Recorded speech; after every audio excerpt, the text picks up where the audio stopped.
man who knows a thing or two about selling music. Kelly Jones from Stereophonics is here.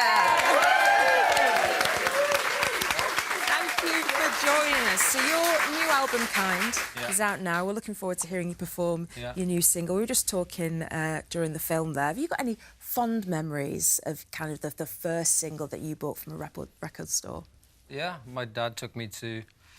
I used to go to HMV in Cardiff, and I had to save up all my money to buy AC/DC Let There Be Rock on a Betamax video, which was a major thing in my life. You're dating yourself now. I am dating myself, yeah. But my first record I bought was AC/DC Flicker the Switch, so it was a lot of AC/DC being bought for me. Yeah, sounds like it. So, yeah, that was my first... You mentioned your dad.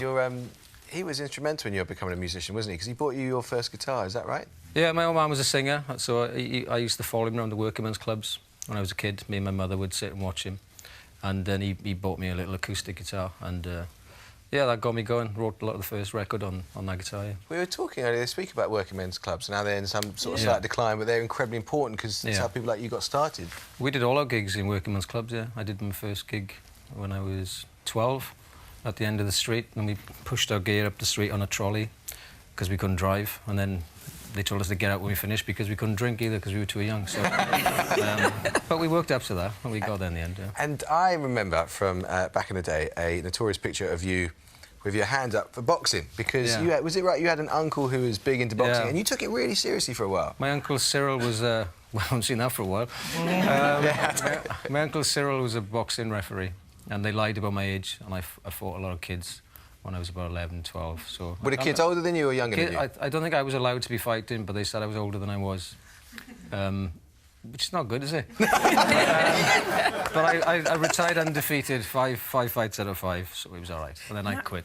I love the story when your mum answered a call from Richard Branson offering you, a record deal, and her response to that, she didn't quite believe it, did she? No, well, it was a lot of people wanting to sign us at the time, and he rang up my mother, where I was living with my mother, because I was, like, still at home. And Branson rang the house and he said, can I speak to Kelly, Richard or Stuart?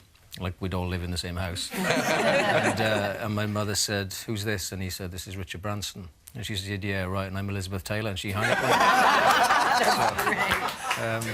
Thankfully, he called back. Things could have been very different otherwise. Now, you're in the BBC's In Concert series, which is November the 1st. What can we expect there? Next Friday, I think, yeah. What's that all about? We're doing, like, an hour set, probably 3 or 4 new songs and a bunch of stuff from the last 20 years, really. Yeah. OK.